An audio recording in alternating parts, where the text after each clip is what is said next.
நேயமாய் நம்மை நடத்தினாரே. ஓயா புகழுடன் கீதம் பாடிதின போற்றி பணிந்திடுவோம். அல்லேலூயா. ஓயா புகழுடன் கீதம் பாடிதின போற்றி பணிந்திடுவோம். தூய தேவனை துதித்திடுவோம். நேயமாய் நம்மை நடத்தினாரே. ஓயா புகழுடன் கீதம் பாடிதின போற்றி பணிந்திடுவோம்.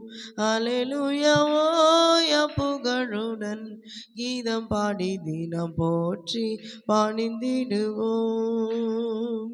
கடந்திட்ட நாட்களில் அவர் கரங்கள் கனிவுடன் நம்மை அரவணைத்தே. கடந்திட்ட நாட்களில் அவர் கரங்கள் கனிவுடன் நம்மை அரவணைத்தே. நம் கால்களை கண்மலையின் மேல், நம் கால்களை கண்மலையின் மேல் நிறுத்திய நிதம் நம்மை வழி நடத்தும். நிறுத்திய நிதம் நம்மை வழி நடத்தும். தூய தேவனை துதித்திடுவோம். நேயமாய் நம்மை நடத்தினாரே.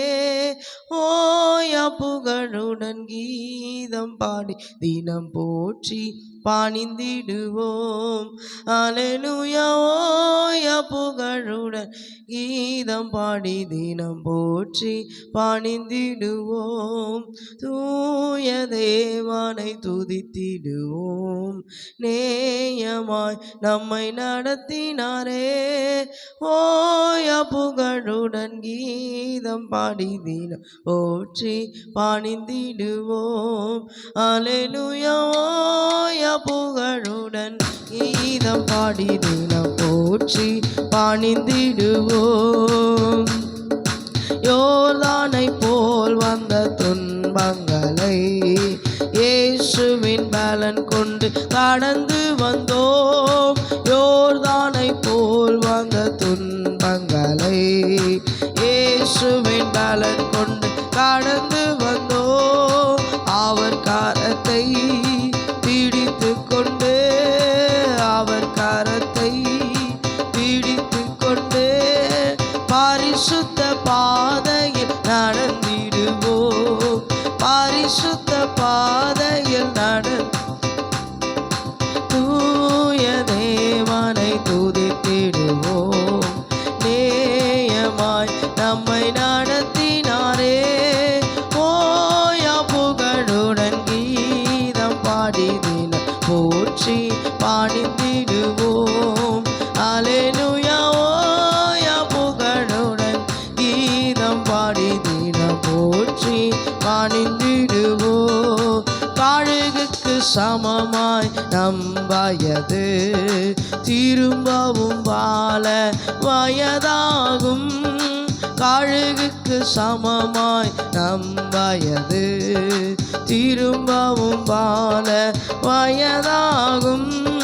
புது நன்மையால் புது பலத்தால், புது நன்மையால் புது பலத்தால் நிரம்பிய நம் வாயும் திருப்தியாகும். நிரம்பிய நம் வாயும் திருப்தியாகும். தூய தேவனை துதித்திடுவோம். நேயமாய் நம்மை நடத்தினாரே. ஓயா புகழுடன் கீதம் பாடி தினம் போற்றி பணிந்திடுவோம். அல்லேலூயா. ஓயா புகழுடன் கீதம் பாடி தினம் போற்றி பணிந்திடுவோம்.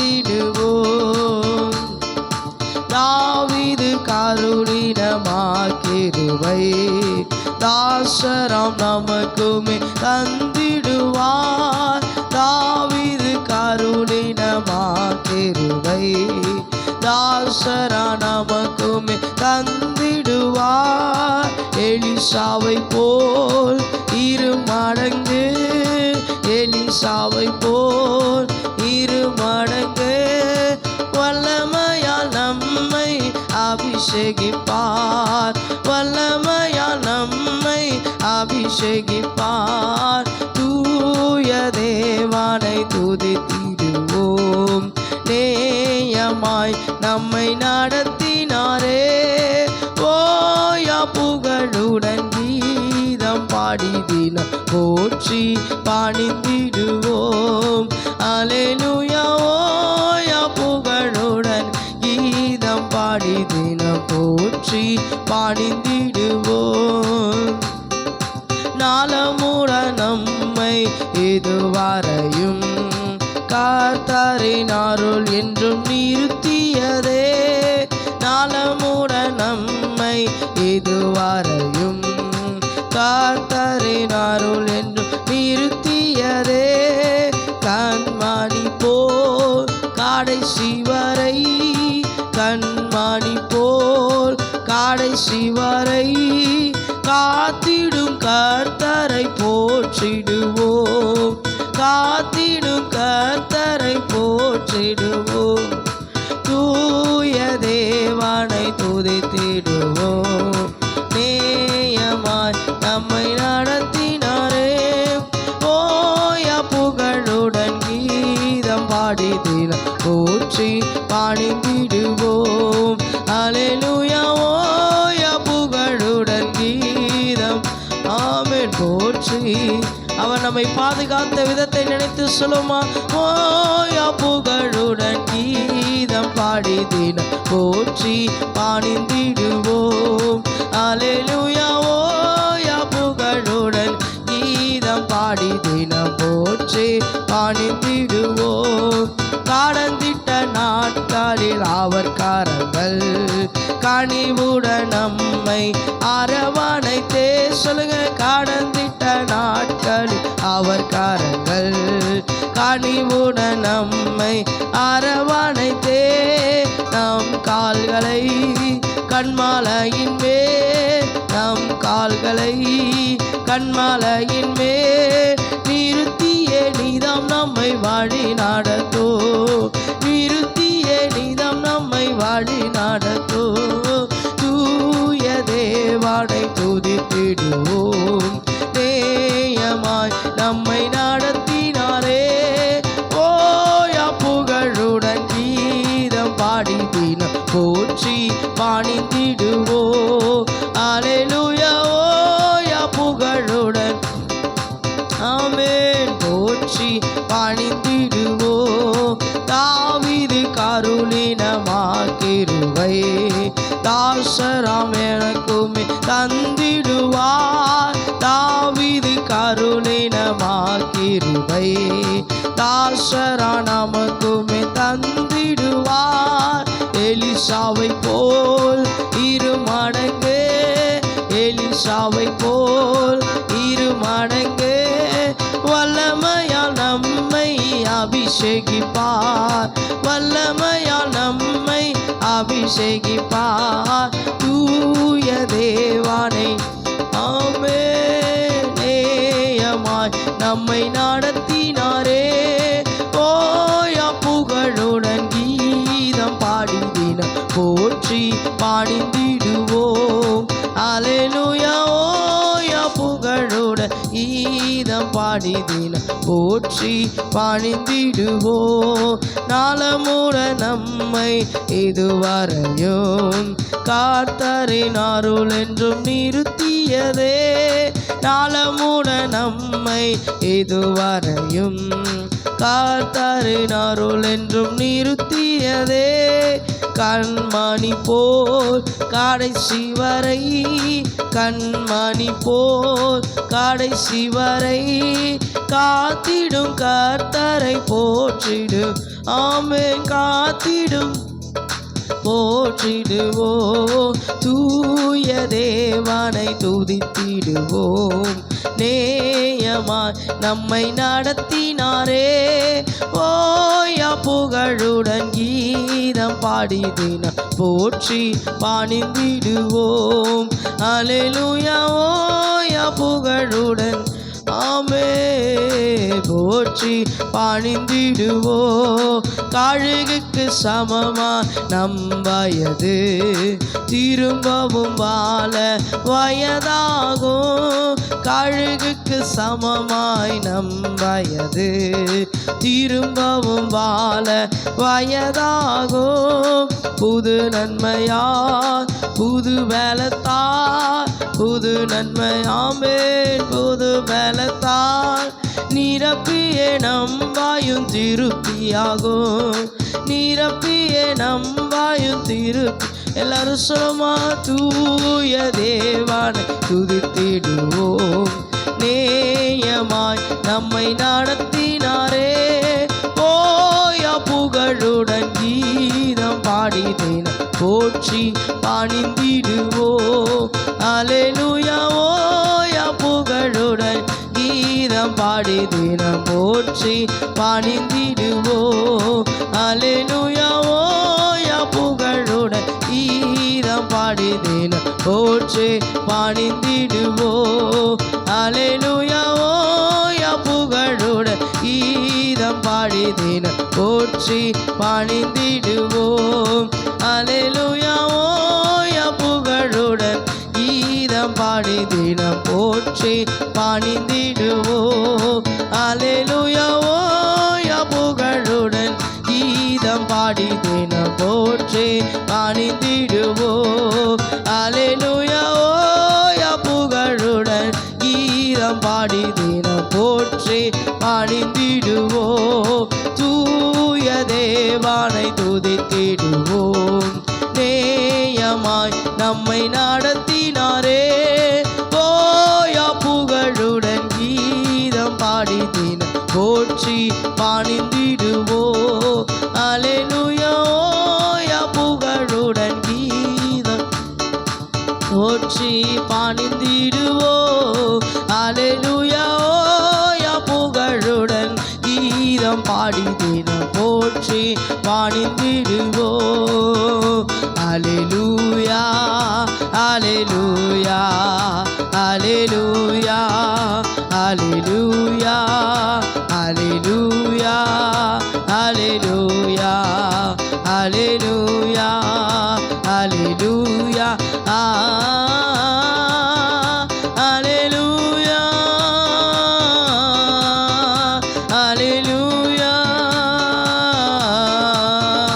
அல்லேலூயா, அல்லேலூயா,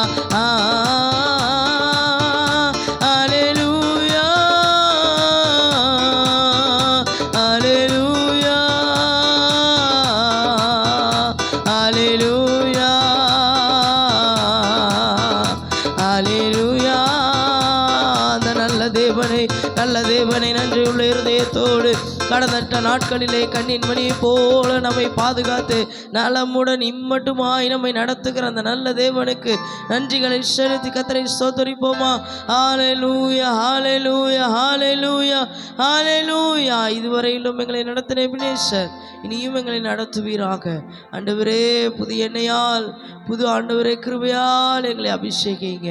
கர்த்தருடைய கரத்திலே ஒப்பு கொடுக்கிறோம். கேட்க போகிற வார்த்தைகளுக்கு ஆசீர்வாதமாக்கி தாரும். வார்த்தை கொண்டு எங்களோடு இடைப்படும் இயேசுவின் நாமத்தில் பிதாவே, ஆமென்.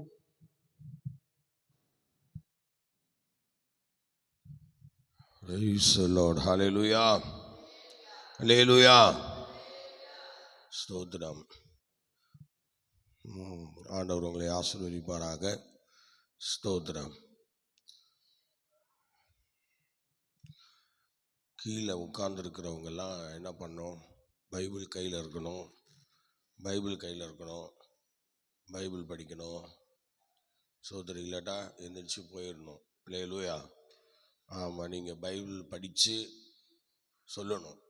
ஆண்டவர் என்ன வசனங்களை சொல்கிறாரோ அதையெல்லாம் நம்ம படிக்கணும். ஹல்லேலூயா. அல்லேலூயா சொல்லுங்கள். சொல்ல மாட்டீங்களா? ஒரு அல்லேலூயா சொல்லுங்க பார்க்கலாம். சார், கர்த்தருடைய நாமம் மகிமைப்படுவதாக. இந்த அருமையான வேளையிலே ஸ்தோத்திரம். எல்லாரும் அப்படியே எழும்பி கரெக்டாக வரிசையில் வந்து உட்காருங்க பார்க்கலாம். எழும்புங்க. எல்லாம் வரிசையில் உட்காருங்க. ஹலோ, எல்லாம் வரிசையில் உட்காருங்க. சீக்கிரம் எழும்ப சொல்லுங்கம்மா. இந்த தூணில் முட்டு கொடுத்துட்ருக்கிறவங்கள எழும்ப சொல்லுங்க. எழும்புங்க. இல்லைன்னா வெளியில் தான் போகணும். வரிசையா இங்க வந்து உட்கார்ந்தா வசனம் எந்தரிங்க. ஸ்தோத்திரம். அல்லேலூயா.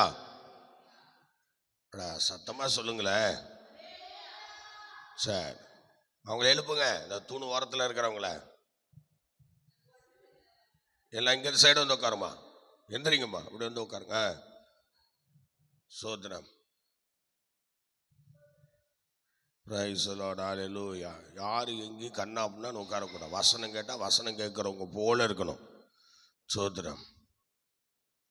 ஒரு பாஸ்டர் பிரசங்கம் பண்ணும்போது சொன்னாராம், நேற்று 12 மணி நேரம் ஜெபத்தில் சொல்லிகிட்டு இருந்தாங்க, நீ உன் கண்ணு மாத்திரம் திறந்துருந்தா போதும், நீ தூங்கினாலும் பரவாயில்லன்னாராம். கண்ணு மாத்திரம் என்ன செய்யணும்? என்ன தம்பி, நேற்று தான் வசனம் கேட்டோம், கண்ணு மாத்திரம் திறந்துருக்கணுமா, நீ தூங்கினாலும் பரவாயில்லன்றாங்க. அதனால் கண்ணு நேராக இங்கே திறந்துருக்கணும். எல்லாம் இங்கே பாருங்க. ஸ்தோத்திரம். அல்லேலூயா. சத்தமாக சொல்லுங்க. ஒரு பெரிய போராட்டமாக இருக்கு. உங்களை ஒரு அல்லேலூயா சொல்ல வைக்கணும்னா பாடுபட வேண்டியதாக இருக்கு. அல்லேலூயா. ஸ்தோத்திரம். ஊழியம் செய்கிறவர்கள் நல்லா கவனிக்கணும். ஊழியம் செய்கிற தேவனுடைய பிள்ளைகள், நீங்கள் எப்படி இங்கே நடக்கிறீங்களோ அப்படி தான் உங்கள் மக்கள் உங்கள்கிட்ட நடப்பாங்க. ஸ்தோத்திரம். புரியுதா?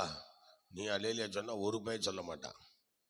நீ இப்போ சொன்னாதான் அங்கே போய் நீ அல்லேலூயா சொல்லுங்கன்னா ஒருத்தன் அல்லேலூயா சொல்கிறதுக்கு வருவான். அல்லேலூயா. ஆமாம். இப்போ நம்ம விதைக்கிறதுலாம் ஒரு விதை. இந்த விதையை சரியாக விதைச்சிட்டோன்னா அது நல்லா எலும்பிடும், முளைச்சி எலும்பிடும், நமக்கு ஒரு திருப்தியை கொண்டு வரும். சார், கர்த்தர் உங்களை ஆசீர்வதிப்பாராக. நம்ம பவுலுடைய காரியத்தை, பவுலின் வாழ்க்கையை நம்ம பார்த்துக்கிட்டு இருக்கோம். பவுல் ஒரு நல்ல தேவ மனுஷன். அவர் சவுலாக இருக்கும்போது ஸ்தோத்திரம் நிறைய விஷயங்களை நம்ம கற்றுக்கொண்டோம். அவர் 5 வயதில் சொல்லப்படாத தகவல்களை எல்லாம் நம்ம பார்த்தோம். 5 வயதிலே அவர் நல்ல அருமையான பண்புடையவராக வசனங்களை வாசிக்க நல்ல அருமையாக உபாகமத்தின் புஸ்தகம், சங்கீதம் 118, 113 சங்கீதங்களெல்லாம் மனப்பாடமாக சொல்லக்கூடிய ஒரு நல்ல கிருபை பெற்ற மனிதனாக 5 வயசிலே காணப்பட்டார். ஸ்தோத்திரம்.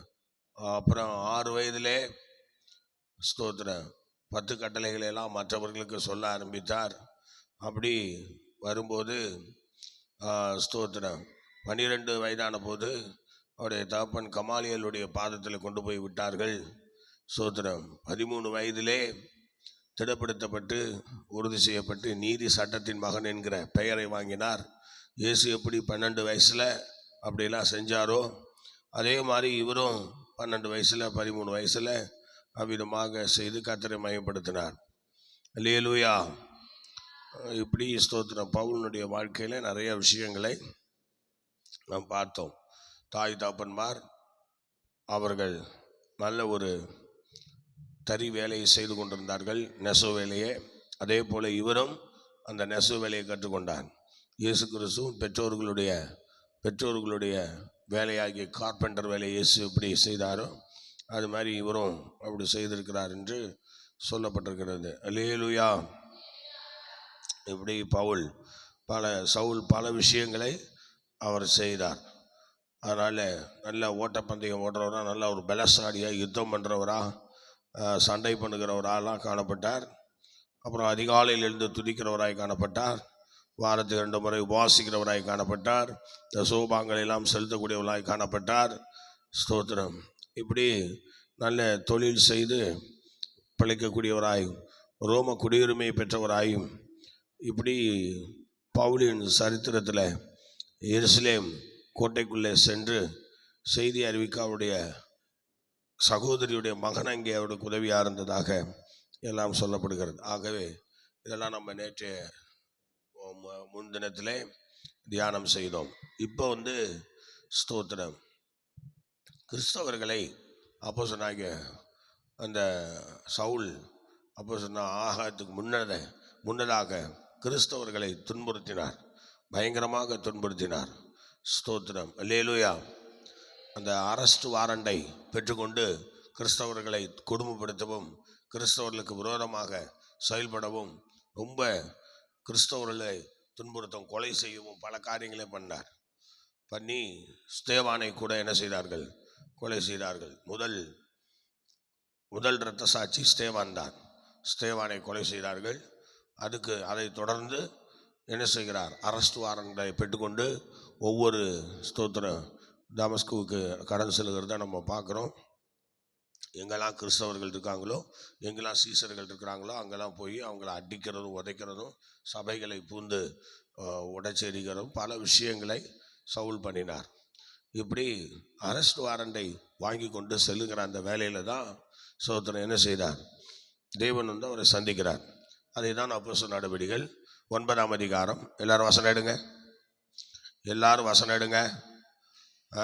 எல்லாரும் வசனம் எடுங்க. தம்பி இங்க பாருங்க, வசனம் எடுங்க, பைபிளுங்க. ஸ்தோத்திரம் ஸ்தோத்திரம் ஹல்லேலூயா. எடுங்க சீக்கிரம் பைபிள் எடுங்க. எழுப்புங்கப்பா, பைபிள் எடுத்துருவாங்க. அம்மா அவங்களுக்கு பைபிள் இருக்குமா? அவங்களுக்குன்னு ஒரு பைபிள் இருக்கு. ஸ்தோத்திரம். கவனிங்க, எல்லாரும் பைபிள் எடுத்துட்டீங்களா? இப்போ வந்து நம்ம வாசிக்க போகிறோம். எல்லாம் சேர்ந்து வாசிக்கணும். சத்தமாக எல்லாருடைய குரலும் வரணும். ஸ்தோத்திரம். நடிக்காதீங்க, நல்ல வசனத்தை எடுத்து வாசிக்கணும். வாசிக்க பார்க்கலாம். 9ஆம் அதிகாரம் 1 முதல் 10 வசனங்கள் வரை வாசிக்க பார்ப்போம். எல்லாம் சத்தமாக வாசிங்க. எடுங்க. அப்போஸ்தலர் நடவடிக்கைகள் 9ஆம் அதிகாரம் 1 முதல் 10 வசனங்கள் வரை வாசிங்க. சவுல் என்பவன் இன்னும் கர்த்தருடைய சீஷரை பயமுறுத்தி கொலை செய்யும்படி சீறி பிரதான ஆசாரியரிடத்திற்கு போய், இந்த மார்க்கத்தாராகிய புருஷரையாகிலும் ஸ்திரீயாகிலும் தான் கண்டுபிடித்தால் அவர்களை கட்டி எருசலேமுக்கு கொண்டு வரும்படி தமஸ்குவிலுள்ள ஜபாலயங்களுக்கு நிருபங்களை கேட்டு வாங்கினான். அவன் பிராணமாய் போய் தமஸ்குவுக்கு சமீபித்த போது சடிதியிலே வானத்திலிருந்து ஒரு ஒளி அவனை சுற்றி பிரகாசித்தது. அவன் தரையிலே விழுந்தான். அப்பொழுது, சவுலே சவுலே, நீ என்னை ஏன் துன்பப்படுத்துகிறாய் என்று தன்னுடனே சொல்லுகிற ஒரு சத்தத்தை கேட்டான். அதற்கு அவன், ஆண்டவரே, நீர் யார் என்றான். அதற்கு கர்த்தர், நீ துன்பப்படுத்துகிற இயேசு நானே. முள்ளில் உதைக்கிறது உனக்கு கடினமாம் என்றார். அவன் நடுங்கி திகைத்து, ஆண்டவரே, நான் என்ன செய்ய சித்தமாயிருக்கிறீர் என்றான். அதற்கு கர்த்தர், நீ எழுந்து பட்டணத்துக்குள்ளே போ, நீ செய்ய வேண்டியது அங்கே உனக்கு சொல்லப்படும் என்றார். அவனோடே கூட பிரயாணம் பண்ணின மனுஷர்கள் சத்தத்தை கேட்டும் ஒருவரையும் காணாமல் பிரமித்து நின்றார்கள். சவுல் தரையிலிருந்து எழுந்து தன் கண்களை திறந்தபோது ஒருவரையும் காணவில்லை. அப்பொழுது கைலாகு கொடுத்து அவனை தமஸ்குவுக்கு கூட்டிக் கொண்டு போனார்கள். அவன் 3 நாள் பார்வையில்லாதவனாய் புசியாமலும் குடியாமலும் இருந்தான். தமஸ்குவிலே அனனியா என்னும் பேருள்ள ஒரு சீஷன் இருந்தான். அவனுக்கு கர்த்தர் தரிசனமாகி, அனனியாவே என்றார். அவன், ஆண்டவரே, இதோ அடியேன் என்றான். கண்டினியூ பண்ணுங்க. அப்பொழுது கர்த்தர், நீ எழுந்து நேர்த்தெருவு என்னப்பட்ட தெருவுக்கு போய் யூதாவின் வீட்டிலே தர்சு பட்டணத்தானாகிய சவுல் என்னும் பேருள்ள ஒருவனை தேடு. அவன் இப்பொழுது ஜெபம் பண்ணுகிறான். அனனியா என்னும் பேருள்ள ஒரு மனுஷன் தன்னிடத்தில் வரவும் தான் பார்வை அடையும்படி தன்மேல் கையை வைக்கவும் தரிசனம் கண்டான் என்றார். அதற்கு அனனியா, ஆண்டவரே, இந்த மனுஷன் எருசலேமில் உள்ள உம்முடைய பரிசுத்தவான்களுக்கு எத்தனையோ பொல்லாங்குகளை செய்தான் என்று அவனை குறித்து அநேகரால் கேள்விப்பட்டிருக்கிறேன். இங்கேயும் உம்முடைய நாமத்தை தொழுது கொள்கிற யாவரையும் கட்டும்படி அவன் பிரதான ஆசாரியர்களால் அதிகாரம் பெற்றிருக்கிறானே என்றான். அதற்கு கர்த்தர், நீ போ, அவன் புறஜாதிகளுக்கும் ராஜாக்களுக்கும் இஸ்ரவேல் புத்திரருக்கும் என்னுடைய நாமத்தை அறிவிக்கிறதற்காக நான் தெரிந்து கொண்ட பாத்திரமாயிருக்கிறான். அவன் என்னுடைய நாமத்து நிமித்தம் எவ்வளவாய் பாடுபட வேண்டும் என்பதை நான் அவனுக்கு காண்பிப்பேன் என்றார். போதும். அல்லேலூயா. இப்பொழுது அற்புதமாக இந்த வேத பகுதியை நம்ம வாசித்தோம். இதில் அப்போஸ்தலனாகிய பவுல் இப்போ தான் அவர் வந்து சவுலாக இருக்கிறவர் பவுலாக மாறுகிறார். இப்படி அவருடைய சரித்திரம், இதுதான் மெயின் சரித்திரம். அவர் மாற்றப்படுகிற ஒரு அவருடைய காலத்திலே ஒரு சென்டர் பிளேஸ் என்று சொல்லலாம். அவர் பவுல் ரட்சிப்புக்கு முன் அல்ல ரட்சிப்புக்கு பின் என்று சொல்லலாம்.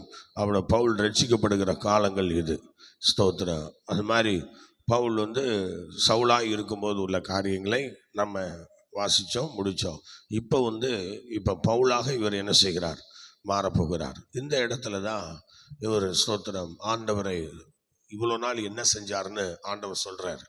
இவ்வளோ நாள் வந்து நீ எனக்கு எப்படி இருந்த, எப்படி வாழ்ந்தன்னு சொல்லி பவுலுக்கு தன்னை வெளிப்படுத்துகிறார். ஸ்தோத்திரம். அவர் கேட்குறாரு, ஆண்டவரே நீ யாரு? நல்லா கவனிங்க. அவர் என்ன சொல்றாரு பாருங்க. அவன் தரையிலே விழுந்தான். அப்பொழுது சவுலே சவுலே நீ என்னை ஏன் துன்பப்படுத்துகிறாய் என்று தன்னுடனே சொல்லுகிற ஒரு சத்தத்தை கேட்டான். அதற்கு அவன், ஆண்டவரே நீ யார்? அப்போ பாருங்க, பேசுறது ஆண்டவர்னு தெரியுது. அப்போ எத்தனையோ ஆண்டவர் இருக்கிறார்ல, அந்த மாதிரி எத்தனையோ கடவுள் இருக்கிறாங்களா, அதில் ஒரு கடவுளாக இருப்பாரா என்று சொல்லி அவன் கூப்பிட்டு கேட்கும்போது, ஆண்டவரே நீங்கள் யார் சோத்திரம் என்று கேட்கிறார். அல்லேலூயா. பாருங்கள், ஆண்டவரே நீ யார் என்று சொல்லுகிறார். இந்த மாதிரி ஸ்தோத்திரம் கேட்கும்போது அப்போ தான் அவர் வந்து நான் யார் தெரியுமான்னு சொல்லி தன்னை வெளிப்படுத்துகிறார்.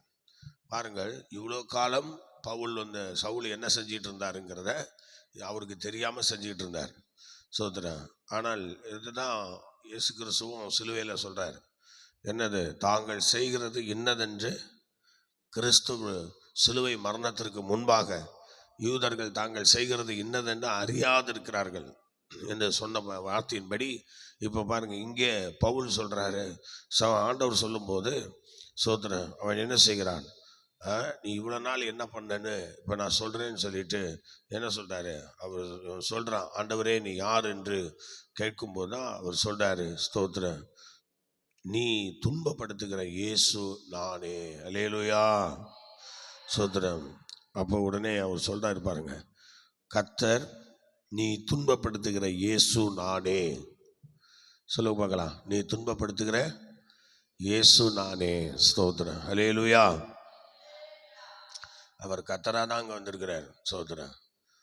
குமாரன் இயேசுவா அங்கே சொல்லப்போ அவர் கர்த்தரே வந்திருக்கிறார். ஸ்தோத்திரம். அவர் ஸ்தோத்திரம். ஆண்டவர் இயேசுவுக்கு கர்த்தர் என்கிற அந்த பெயரும் கொடுக்கப்பட்டிருக்கிறார்.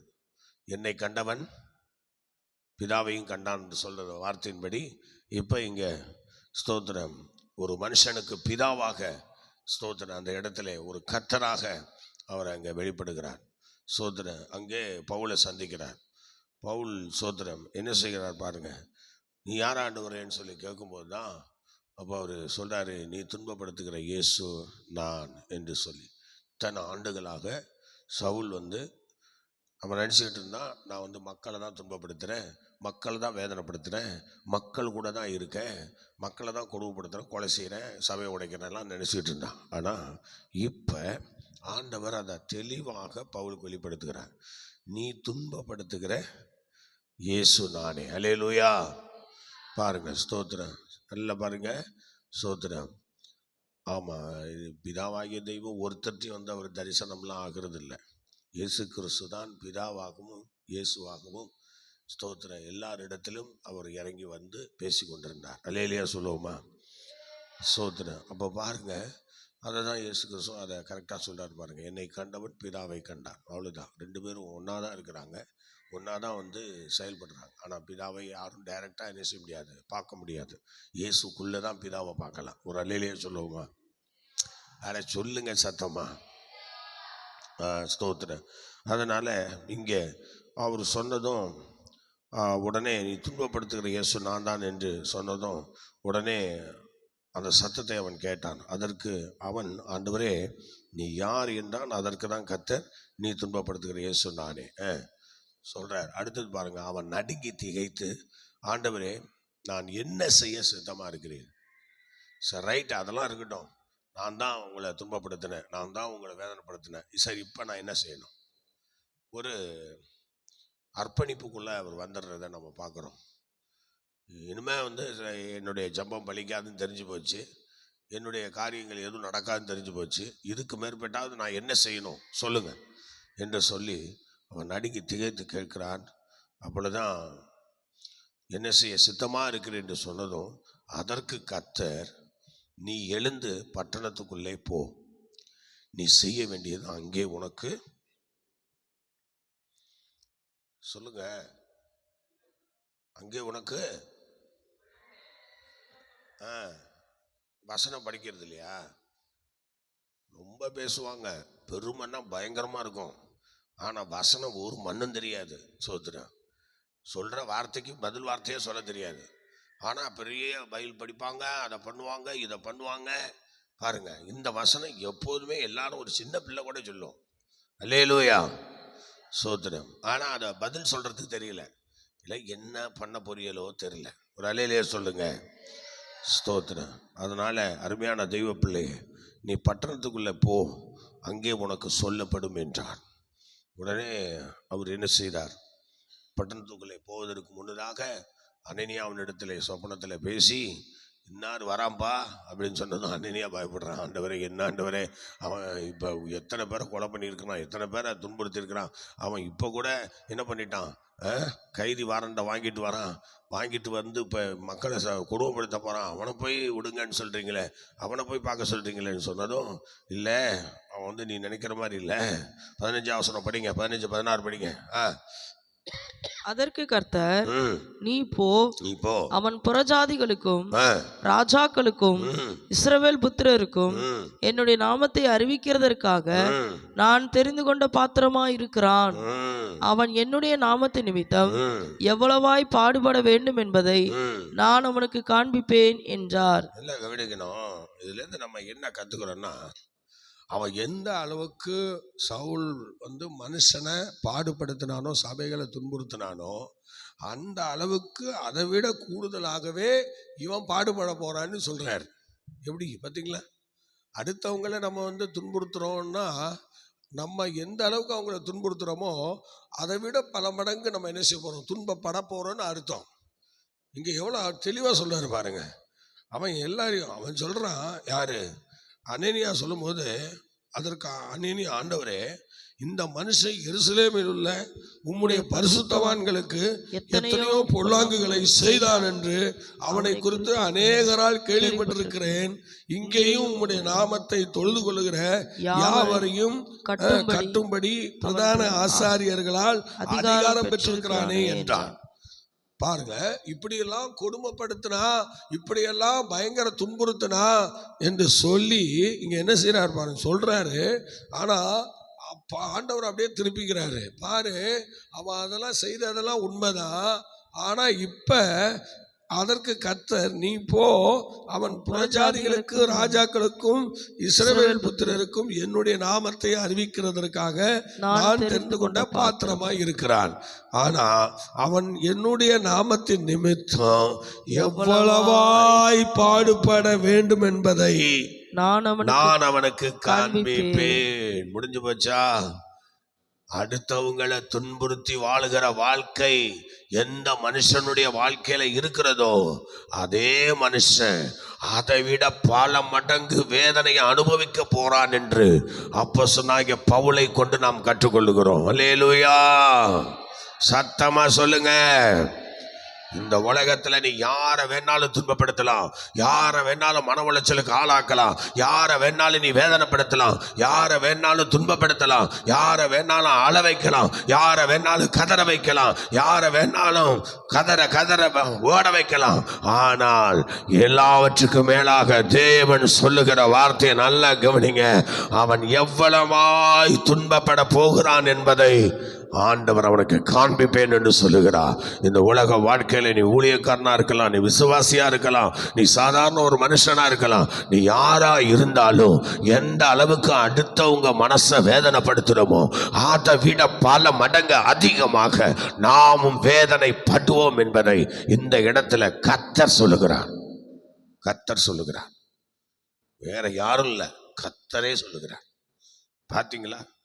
அடுத்தவங்களை வேதனைப்படுத்துற விஷயத்துல துன்மார்க்கு இருக்குதான் அது கைவந்த கலை.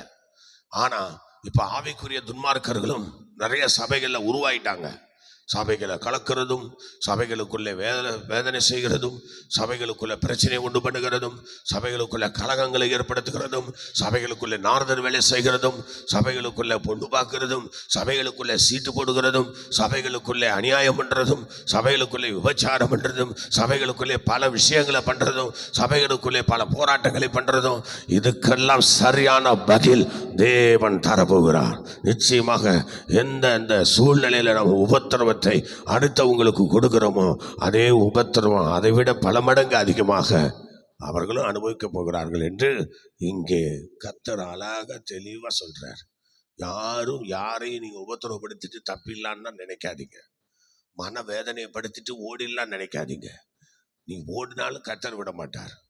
சோதரன் அப்படிதான் அவர் வந்தார்.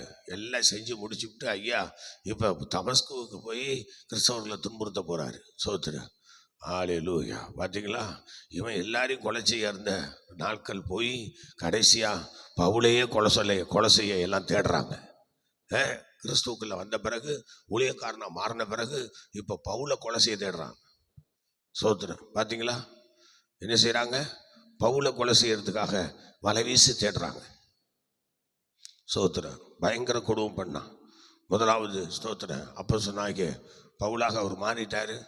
இந்த காரியத்துக்கு பிறகு அனனியாவின் மூலம் கர்த்தருடைய வேலைக்கும் ஊழியத்திற்கும் அர்ப்பணம் செய்து வந்துட்டார். வந்த உடனே பர்னபாவின் ஊரில் ஊழியத்தை ஆரம்பிக்கிறார்.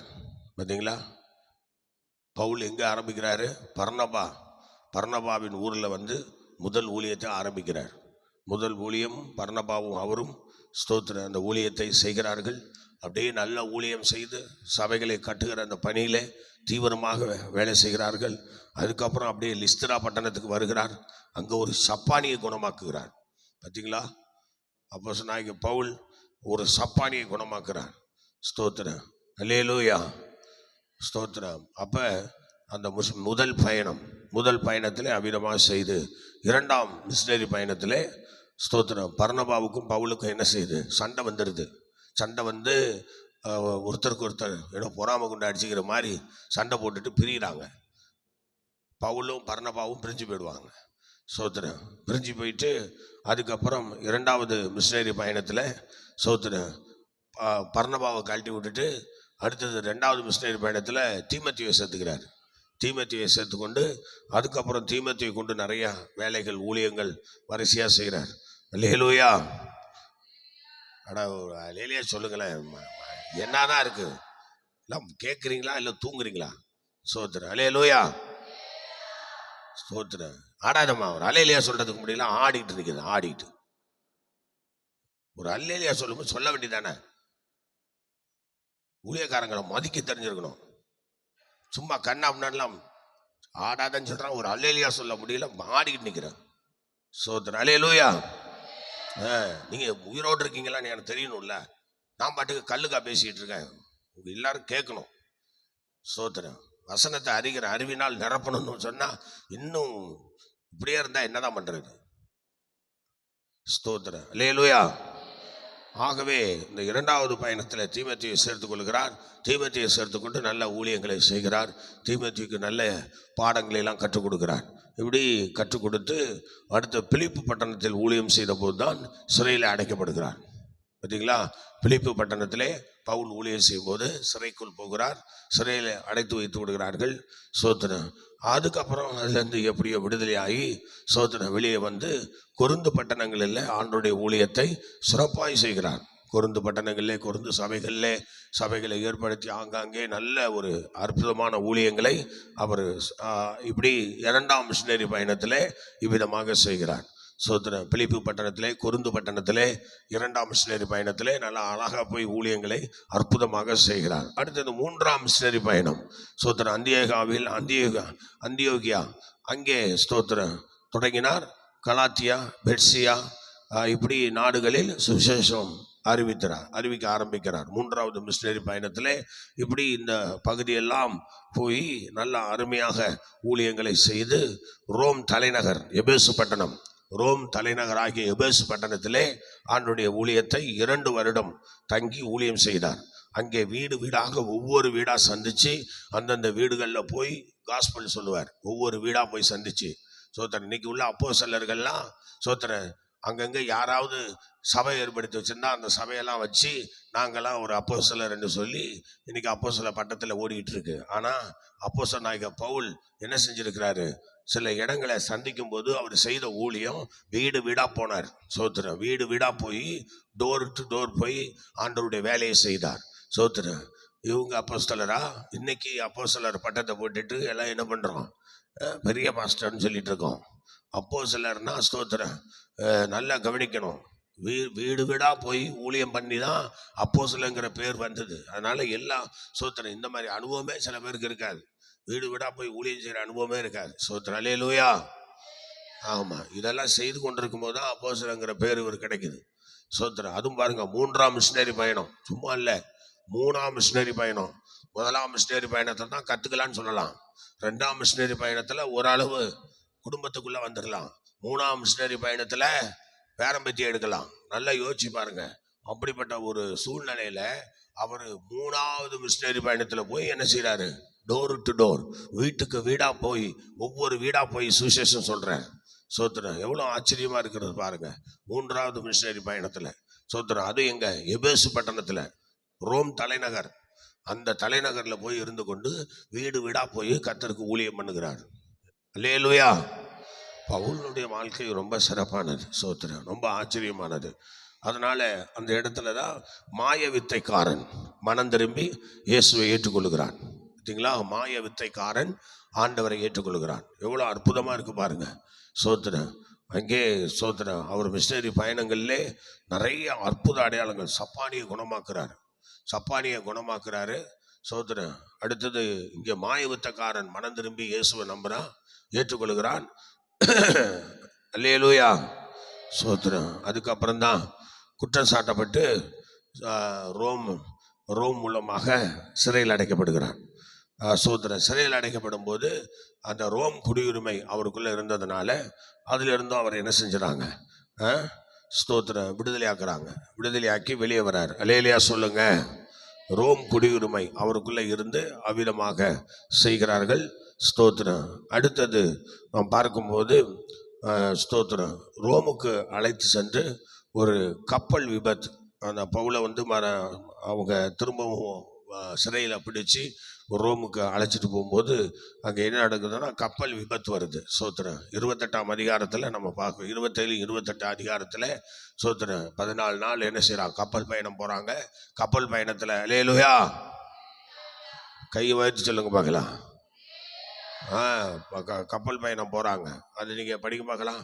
28ஆம் அதிகாரத்தில் 27 இருந்து நாம் படிக்கும்போது சோத்திரம் அங்கே ஆண்டவர் சோத்திரம் பவுலுக்கு நல்லா அருமையாக தரிசனமெல்லாம் ஆகி பேசுறார். 21 படிங்க, 27, 21 படிங்க, 21 படிங்க, சீக்கிரம் படிங்க. 27ஆம் அதிகாரம். அநேக நாள் அவர்கள் போஜனம் பண்ணாமல் இருந்தபோது பவுல் அவர்கள் நடுவிலே நின்று, மனுஷரே இந்த வருத்தமும் சேதமும் வராதபடிக்கு என் சொல்ல கேட்டு கிரேத்தா தீவை விட்டு புறப்படாமல் இருக்க வேண்டியதா இருந்தது.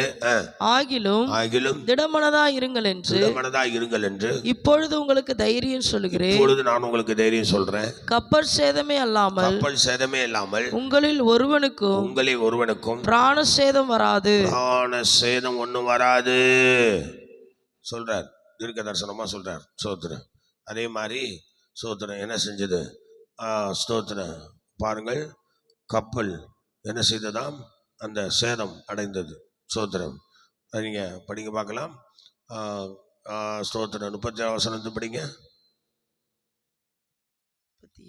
கப்பலில் 276 பேர் இருந்தோம். அவர்கள் எத்தனை பேர் இருந்திருக்கிறாங்க?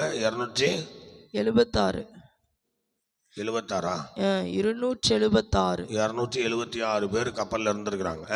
திருப்தியாக புசித்த பின்பு திருப்தியா புசித்த பின்பு அவர்கள் கோதுமையை கடலிலே எறிந்து ஆ, கப்பலை லகுவாக்கினார்கள். ம், ம், பொழுது விடிந்த பின்பு ம், இன்ன பூமி என்று அறியாதிருந்தார்கள். ம், அப்பொழுது ம், சமமான கரையுள்ள ஒரு துறைமுகம் அவர்களுக்கு தென்பட்டது. ம், கூடுமானால் அதற்குள் கப்பலையொட்ட யோசனையாயிருந்து ம், நங்கூரங்களை அறுத்து கடலிலே விட்டுவிட்டு ம், சுக்கான்களுடைய கட்டுகளை தளரவிட்டு ம், பெரும்பாயை காற்று முகமாய் விரித்து ம், கரைக்கு நேராய் ஓடி ம், இருபுறமும் கடல் மோதிய ஒரு இடத்திலே கப்பலை தட்ட வைத்தார்கள். ம், முன்னணியம் ஊன்றி அசையாமல் இருந்தது. ம், பின்னணியம் அலைகளுடைய பலத்தினால் உடைந்து போயிற்று. ம், அப்பொழுது காவல் பண்ணப்பட்டவர்களில் ஒருவனும் நீந்தி ஓடி போகாதபடிக்கு அவர்களை கொன்று போட வேண்டும் என்று போர் சேவகர் யோசனையாயிருந்தார்கள். ம், 100க்கு அதிபதி பவுலை காப்பாற்ற மனதாயிருந்து ம், அவர்களுடைய யோசனையை தடுத்து நீந்தத்தக்கவர்கள் முந்தி கடலில் விழுந்து கரையேறவும் மற்றவர்களில் சிலர் பலகைகள் மேலும் சிலர் கப்பல் துண்டுகள் மேலும் போய் கரையேறவும் கட்டளையிட்டான். ம். இவ்விதமாய் எல்லாரும் தப்பி கரை சேர்ந்தார்கள். அவ்வளோதான், கப்பல் உடைந்தது. எல்லாரும் இப்போ கப்பல்ல இருந்து அவங்கவுங்க துண்டு பலவையெல்லாம் பிடிச்சிட்டு எப்படியோ கரையில் வந்து சேர்ந்தாங்க. பவுல் சொன்னது நடந்துச்சா? பார்த்தீங்களா, பவுல் சொன்னது நடந்துதான். பல உபத்திரவங்கள் வழியாக வந்து கொண்டிருக்கிற பவுலுடைய வாழ்க்கையில் இப்போ அவர் சொல்கிறது நடக்குது பாருங்க. கர்த்தர் சொல்கிறாரு, ஸ்தோத்திரம். என்ன சொல்கிறாரு பாருங்க, எவ்வளோ அருமையாக சொல்கிறாரு. ஸ்தோத்திரம். கப்பல் சேதமே இல்லாமல் வேறு ஒன்றும் உங்களுக்கு வராது என்று சொல்கிறார். அல்லேலூயா சொல்லுங்க. கப்பல் சேதமே இல்லாமல் வேற ஒன்றும் உங்களுக்கு வராதுன்னு சொல்கிறார் பாருங்க. அதே போல ஸ்தோத்திரம், அந்த கப்பல் சேதம் ஒண்டி தான் அவருக்கு வந்தது. ஏன்னா ஆண்டவர் வந்து அவரை சந்திக்கிறார் பவுலை. ஸ்தோத்திரம். எப்படி? நீங்கள் 24 வசனம் படிங்க. அவர் என்ன சொல்றார் பாருங்க. ஆண்டவர் பவுலை சந்திச்சு படிங்க. பவுலே பயப்படாதே, பயப்படாதே, நீ ராயனுக்கு முன்பாக நிற்க வேண்டும். இதோ உன்னுடனே கூட யாத்திரை பண்ணுகிற யாவரையும் தேவன் உனக்கு தயவு பண்ணினார். பாத்தீங்களா?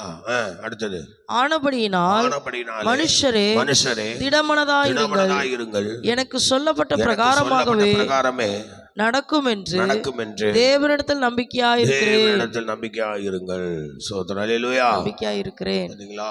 அப்படி தேவனிடத்துல நம்பிக்கையா இருந்து அவங்க எல்லாம் தப்பினாங்க. ஏற்கனவே பவுல்கிட்ட சொல்லிட்டாரு, உனக்கு ஒன்றும் சேதம் வராதுன்னு. அதே மாதிரி வந்து சேர்ந்தாங்க பாருங்க. இவ்வளோ கப்பல் சேதங்களை எல்லாம் சமாளிச்சு மேலே வராரு. வந்த பிறகு திடீர்னு 28ல் பார்த்தீங்கன்னா மெலித்தா தீவில் வந்து அழகாக சேர்றாங்க. மெலித்தா சோத்திரம் தீவில் வந்த பிறகு பரவாயில்ல சோத்திரம் வந்துட்டோமேன்னு சொல்லி எல்லாம் குளிர் காஞ்சிக்கிட்டு இருக்கிற நேரத்தில் பாருங்க, அந்த விரவுல இருந்து ஒரு சர்ப்பம் பவுலை என்ன செய்யுது? பிடிச்சிக்கிச்சு, கவ்விடுச்சு. பாருங்க எவ்வளோ அருமையாக சொல்றாரு பாருங்க. கவ்வினது சோத்திரம். அதை கவ்வி எல்லாம் என்ன நினைச்சாங்க, இப்போ இவன் வீக்கை கொண்டு செத்து போயிடுவான். அதை உதறி விட்டாரு. அந்த நெருப்பில் உதறி விட்டதும் அந்த நெருப்பில் சர்ப்பம் எரிஞ்சு போச்சு. ஆனால் இவர் உதறி விட்டுட்டு நல்லா ஜாலியாக திரும்பவும் குளிர் காஞ்சிட்டு இருக்காரு. அப்போ அவங்க பக்கத்தில் உள்ளவங்களாம் என்ன செய்கிறாங்க, இதோட இவன் சாப்டர் க்ளோஸு, இதோட இவன் க்ளோஸ் ஆயிடுவான், அவ்வளோதான், இவன் செத்தான் அப்படின்னு சொல்லி எல்லாரும் பவுலின் மரணத்தை எதிர்பார்த்து கொண்டிருந்தார்கள். இன்னைக்கும் அப்படிப்பட்டவங்க நமக்கு சமுதாயத்தில் இருக்க தான் செய்கிறாங்க. அடுத்தவன் சாவரும் அடுத்தவன் கஷ்டப்படணுங்கிறத சந்தோஷமா பார்க்குற ஒரு கூட்டம் இன்னைக்கும் இருக்கு. ஒரு அலையிலையா சொல்லலாம்ல, இருக்காங்களா இல்லையா? எங்க இருக்காங்களா இல்லையா? எனக்கு தெரிஞ்சு எங்க சபையிலே இருக்கிறாங்க. நானே சாகணும்லாம் எத்தனையோ பேர் விரும்புறாங்க, சொல்லியிருக்காங்க, சத்தியம் பண்ணியிருக்காங்க. எனக்கு அது மறக்கவும் முடியாது பாருங்க. சோத்திரம். எந்த நேரத்தில் சாவு வந்தாலும் அந்த வார்த்தையை நம்ம நினைக்காம விட முடியாது. சோத்திரம். அந்த மாதிரிலாம் இருக்கிறாங்க நிறைய சபைகளில். சோத்திரம். ஊழியக்காருக்கு விரோதமாகவே சில பேர் இருப்பாங்க. சோத்திரம். அது சத்துரு வச்சிருப்பான். யூதர்கள் மத்தியில் பார்த்துருங்க, இயேசு கிறிஸ்துவுக்கு மத்தியில் 12 பேரில் ஒருத்தன் இயேசுவை எப்படியாவது காட்டி கொடுக்கணும்னு முடிவு பண்ணிட்டான். சோத்திரம். பார்த்தீங்களா? அதே மாதிரி தான் சோத்திரம். ஒவ்வொருடைய குரூப்ஸ் மோசேக்கு மத்தியில் பாருங்க, அங்கேயும் ஒரு குரூப் இருக்கு. யாரு? சோத்திரம். அவன் நிறையா ஸ்தோத்திரம். ஒரு 5 சந்ததியில் அந்த ஸ்தோத்திரம் குரூப்ஸாக எழும்பி சோத்திரம் கலகக்காரராக அங்கே ஒர்க் பண்ணவங்கள தாத்தான் அபிராம் கோராகு கூட்டத்தை நம்ம பார்க்குறோம். எப்போதும் மோசைக்கு தீமை செய்யணும்னே தேடிட்டு இருப்பான். சோத்திரம் அப்படியெல்லாம் இருந்தாங்க. ஆனால் பவுலுடைய வாழ்க்கையிலையும் அப்படி ஒருத்தர் வந்து இந்த பக்கத்தில் உள்ளவங்களாம் இவன் வீக்கம் கொண்டு இப்போ செத்துருவான் பாரு சோத்திரம் என்று எல்லாம் எதிர்பார்ப்பு. அடுத்தவன் சாமணுன்னா அவ்வளோ சந்தோஷம் பாருங்க. வந்துதா இல்லையா பாருங்க எவ்வளோ அருமையாக இருக்குன்னு. அல்லேலூயா. அதனால எனக்கு அன்பான தேவனுடைய பிள்ளையே சோத்திரம், நமக்கு விரோதமாய் சத்துரு எங்கு இருப்பான். அதனால ஆண்டவர் தான் நம்ம வழி நடத்துகிறார். கர்த்தர் தான் நம்ம வழி நடத்தணும்.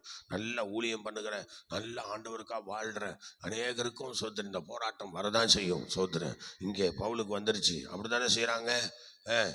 படிங்க பார்க்கலாம் அதை. ஸ்தோத்திரம். அடுத்தது பவுல் சில விறகுகளை 4 படிங்க. பவுல் சில விறகுகளை வாரி அந்த நெருப்பின் மேல் போடுகையில் ஒரு விரியன் பாம்பு அனலுரைத்து புறப்பட்டு அவனுடைய கையை கவ்வி கொண்டது. விஷப்பூச்சி அவன் கையிலே தொங்குகிறதை அந்நியராகிய அந்த தீவார் கண்டபோது. அந்நியராகிய தீவார் நல்லா கவனிக்கணும். மரணத்தை ஒருத்தர் விரும்புறாங்கன்னா அவன் கர்த்தருடைய பிள்ளை இல்ல, அவன் அந்நியன். நல்லா தெரிஞ்சுங்க. ஒருத்தன் அழிவை யாராவது நம்ம விரும்பணும்னா நீங்கள் கர்த்தருடைய பிள்ளையாவோ நான் கர்த்தருடைய பிள்ளையாவோ இருக்கக்கூடாது. சோத்திரம் நம்ம அந்நியர்கள் தான் அதை நினைப்பாங்க. சோத்திரம். அடுத்தது இந்த மனுஷன் கொலைபாதகன். அந்த மனுஷன் கொலைபாதகன், இதற்கு சந்தேகமே இல்லை. இவன் சமுத்திரத்துக்கு தப்பி வந்தோம் பழியானது இவனை பிழைக்க ஒட்டவில்லை என்று தங்களுக்குள்ளே சொல்லிக் கொண்டார்கள்.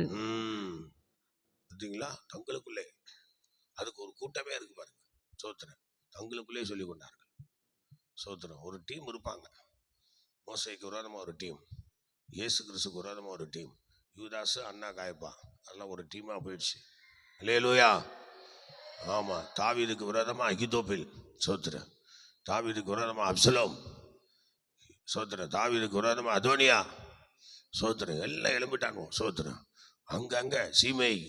சோத்திரம் பாருங்க, தாவீதுக்கு விரோதமாக நிறைய சத்துருக்கள். சரி இருக்கட்டும் விடுங்க. இப்போ இவங்கெல்லாம் என்ன நடக்குது பார்க்குறாங்க, என்ன நடக்குதுன்னு நினைக்கிறாங்க. எப்படியோ சோத்திரம் நல்லா யுத்தம் பண்ணுற தாவீது மடியணும், யுத்தம் பண்ணுற மோசே மடியணும், யோசுவா மடியணும். சோத்திரம். அல்லேலூயா. ஆமாம். சோத்திரம். ஆகவே எனக்கு பிரியமானவர்களே, உங்களை மாற்றிக்கொள்ளுங்கள். அப்படிப்பட்ட நல்ல சோத்திரம் ஒரு தேவ மனுஷனாய் நடந்து கொள்ளுங்க. பவுலை போன்று நல்ல மனுஷனாக நீங்கள் நடக்கும்போது அவனுடைய நடைகள் கர்த்தரால் உறுதிப்படும் என்று சொல்லப்பட்டிருக்கிறது. அவன் பாருங்க அந்த இடத்துல எவ்வளோ ஒரு ஆசீர்வாதம் பாருங்க. இப்போ அந்த சர்ப்பம் கவியும் கூட எந்த கேடும் வராமல் அதுலேருந்து பவுல் எந்திரிச்சு வராரு பாருங்க. எப்படி வராரு பார்த்தீங்களா?